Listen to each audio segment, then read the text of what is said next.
अस्सलाम वालेकुम नाज़रीन, मैं हूँ वसीम अली। वेलकम करूँगा आपको अपने यूट्यूब चैनल के ऊपर। नाज़रीन, जो आज की बड़ी डेवलपमेंट्स हैं उसके ऊपर बात करेंगे आज के इस विला के अंदर। दो अहम न्यूज़ हैं। एक तो ये है कि पेशावर BRT के हवाले से नैब ने जो करप्शन हुई है पेशावर BRT के अंदर उसकी तहकीकात का आगाज़ कर दिया है, इसके ऊपर बात करेंगे। और दूसरी अहम न्यूज़ ये है कि इमरान खान ने जो आर्मी चीफ से मिन्नतें तरले करने के बाद जो मुलाकात की थी, वहाँ उस जो मुलाकात के अंदर इमरान खान के क्या मुतालबात थे और आर्मी चीफ ने उसके ऊपर क्या उन्हें जवाब दिया, इन दो अहम न्यूज़ के ऊपर आज के इस विला के अंदर डिस्कस करेंगे। आपसे होगी गुजारिश, अगर आपने अभी तक हमारे चैनल को सब्सक्राइब नहीं किया तो काइंडली हमारे चैनल को भी सब्सक्राइब कर लीजिए और बेल आइकन को ज़रूर प्रेस कीजिएगा।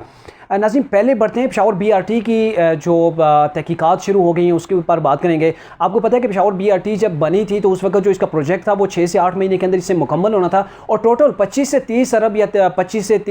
35 अरब के दरमियान का ये प्रोजेक्ट था कि इसके अंदर जो है वो इतनी इन्वेस्टमेंट की जानी थी। और इसके साथ के जो प्रोजेक्ट शुरू हुए थे, इस्लामाबाद मेट्रो थी, मुल्तान मेट्रो थी, वो तकरीबन 6 से 8 महीने के अंदर मुकम्मल हो गए थे और जो जितना उसके ऊपर बजट रखा गया उसी के अंदर जो मुकम्मल हुए। जबकि खैबर पख्तूनख्वा में जहाँ पर तरीके इंसाफ की गवर्नमेंट थी, साफ चली, शफाफ चली, वो तरीके इंसाफ चली, वहाँ पे ऐसी उन्होंने शफाफियत चलाई कि वही मेट्रो का जो प्रोजेक्ट था वो 5 साल गुजर गए और जो 30 से 35 अरब का जो प्रोजेक्ट था वो चला गया 1 अरब 30 करोड़ के ऊपर जो है,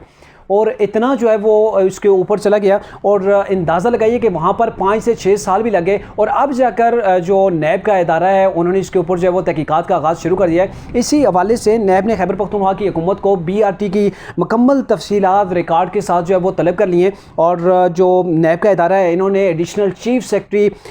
P&D को भी लेटर लिखा है। उस लेटर के अंदर उन्होंने ख़त के ज़रिए से पेशावर BRT की जो फिजिबिलिटी थी, उसके अंदर जो डोनर्स एजेंसियाँ थी और अदायगियों का जो रिकॉर्ड था वो भी तलब किया है। साथ में 2013 से लेकर 2022 तक जितनी जो उसकी इब्तदाई रिपोर्ट थी या फिर हतमी रिपोर्ट थी, इन तमाम चीज़ों को जो है वो मांग लिया है, तलब कर लिया है। अब देखना यह है कि पेशावर BRT जो कि करप्शन का एक सफ़ेद हाथी बन गया था कि उसके अंदर अब क्या चीज़ें सामने आती हैं, कितने बड़े पैमाने के ऊपर करप्शन हुई। और ये पिछले 5 सालों के अंदर आप देखें कि तरीके इंसाफ के जितने बड़े प्रोजेक्ट थे वो दो ही थे, पेशावर BRT थी और दूसरा बिलियन ट्री जो मनसूबा था, ये दोनों थे। और इन दोनों के हिसाब से अगर देखा जाए तो पहले भी सुप्रीम कोर्ट की एक रिमार्क्स दिए गए थे कि पेशावर बिलियन ट्री जो बिलियन ट्री मनसूबा था उसके अंदर बहुत बड़े पैमाने के ऊपर जो है वो खुर्दबुर्द की गई है। और अब ये पेशावर BRT है जिसके ऊपर जो है वो अब तहकीकात होंगी और मुमकिन तौर पर जैसे अंदाज़ा लगाया जाता है कि एक बहुत बड़ी जो है वो इसके अंदर जो है वो गड़बड़ या फिर गपले आपको जो है वो देखने में मिलेंगे, क्योंकि पेशावर BRT के ऊपर जो है वो एक जो लिमिट थी उस कई गुना ज़्यादा उससे पैसे भी लगे और टाइम का भी उसके ऊपर ज़्यादा हुआ। जबकि उसके बाद जो बसें आई, फिर रूट्स जो है वो दोबारा से चेंज किए गए, तो इन तमाम चीज़ों की अब जो है वो तहकीकात का आगाज़ हो चुका है। जो दूसरी बड़ी न्यूज़ है वो उसको आज ब्रेक किया है सलीम साफ़ी ने अपने एक कॉलम के अंदर, और बड़ी अहमियत की अमल ये न्यूज़ है, आपको इसको जानना चाहिए, मुकम्मल सुनना चाहिए। क्योंकि मामला ये है कि पिछले दिनों जो एक अफवाहें फैली हुई थी कि आर्मी चीफ और इमरान खान की बड़ी अहम मुलाकात हुई है और ये एक मुलाकात के बजाय कई मुलाकात का जो है वो कहा जा रहा था, तो उसके अंदर असल हुआ क्या, इमरान खान ने क्या मुतालबात किए और आर्मी चीफ ने उसके ऊपर क्या रिएक्शन दिया, इन तमाम चीज़ों को आज जो कॉलम था सलीम साफ़ी का उन्होंने इसको जो है वो उसके अंदर एक्सपोज किया है। ये तो आपको भी पता है कि जैसे इमरान खान को गवर्नमेंट से निकाला गया, नई गवर्नमेंट जो है वजूद के अंदर आई, तो उसके बाद इमरान खान कभी इस दर कभी उस दर, यानी कि दर बदर हो गए थे और वो ये टोल लगा रहे थे, कोशिश कर रहे थे कि कहीं से भी मुझे रिलीफ मिल जाए। और इस सिलसिले के अंदर वो आर्मी चीफ से मुलाकात के बड़े ख्वाह थे और इस सिलसिले के अंदर उन्होंने आर्मी के अंदर से भी लोगों जो आर्मी चीफ के करीब थे उनसे कोशिश की कि वो आर्मी चीफ से उनकी सिर्फ एक मुलाकात करा दें, वहाँ से इन्हें नाकामी हुई। तो इमरान खान ये जो लिखते हैं सलीम साफ़ी ये लिखते हैं कि इमरान खान ने आर्मी चीफ के जो अजीज़ व अकारिब थे उनसे भी मुलाकातें की, उनको ये कहा कि आप प्लीज़ एक मुलाकात मेरी सिर्फ करवा दें। बाहर तो जलसों के अंदर ये आर्मी के खिलाफ बात करते थे, वहाँ पर तो ये न्यूट्रल को कुछ अजीब सी जो है वो डेफिनेशन दे रहे थे कि वो जो डेफिनेशन जो है वो आम पब्लिक को देनी भी नहीं चाहिए। वहाँ पर ये पब्लिक के अंदर ऐसे तासर देते थे, कभी मीर सादिक और मीर जाफर की जो है वो मिसालें यहाँ पे पाकिस्तान के आर्मी चीफ के ऊपर सेट करने की कोशिश करते थे और अंदरूनी खाना ये मामला था, कभी परवेज सटो को भेजते थे पाँव पकड़ने, कभी खुद पहुँच जाते थे मिन्नतें तरले करने उनके अजीज़ व अकारिब के यहाँ, लेकिन वहाँ से भी जब इन्हें नाकामी का सामना करना पड़ा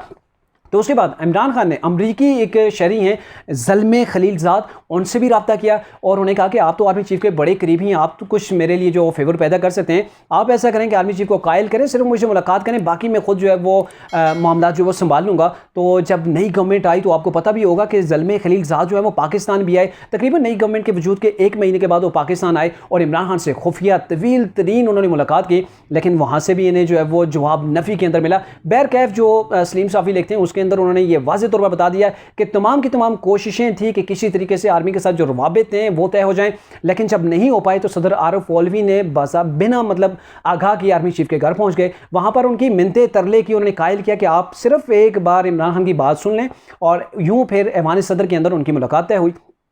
और ये जो मुलाकात है हुई, सबसे पहले ज़ाहिर है वहाँ पे 3 ही बंदे थे, एक इमरान खान थे, दूसरे सदर आरिफ अलवी थे और एक आर्मी चीफ थे। तो वहाँ पर इमरान खान ने ज़ाहिर है जो स्टार्ट लिया होगा कि हम तो एक पेज पर थे, हमारे जो दरमियान जो तल्लुकात थे, हमारी जो हम आंगी थी वो शायद ही किसी गवर्नमेंट के अंदर रही हो। जैसे जो लोग 2 लोग इकट्ठे बैठते हैं जब किसी ने मामला हल करना हो तो वो पुरानी बातें भी होती हैं, तो हम तो इकट्ठे चलते थे, हमने बड़ी मुल्क के लिए मेहनती की कोशिशें की। बहरकैफ फिर जब इमरान खान ने यह कहा कि मैं आपसे इतना चाहता हूँ कि आप MQM को और बाप पार्टी को, मौजूदा जो इत्तेहादी गवर्नमेंट है, इससे अलग कर दें, फिर मैं नई गवर्नमेंट बनाने में कामयाब हो जाऊंगा, तो इस मामले में आप मेरी मदद करें।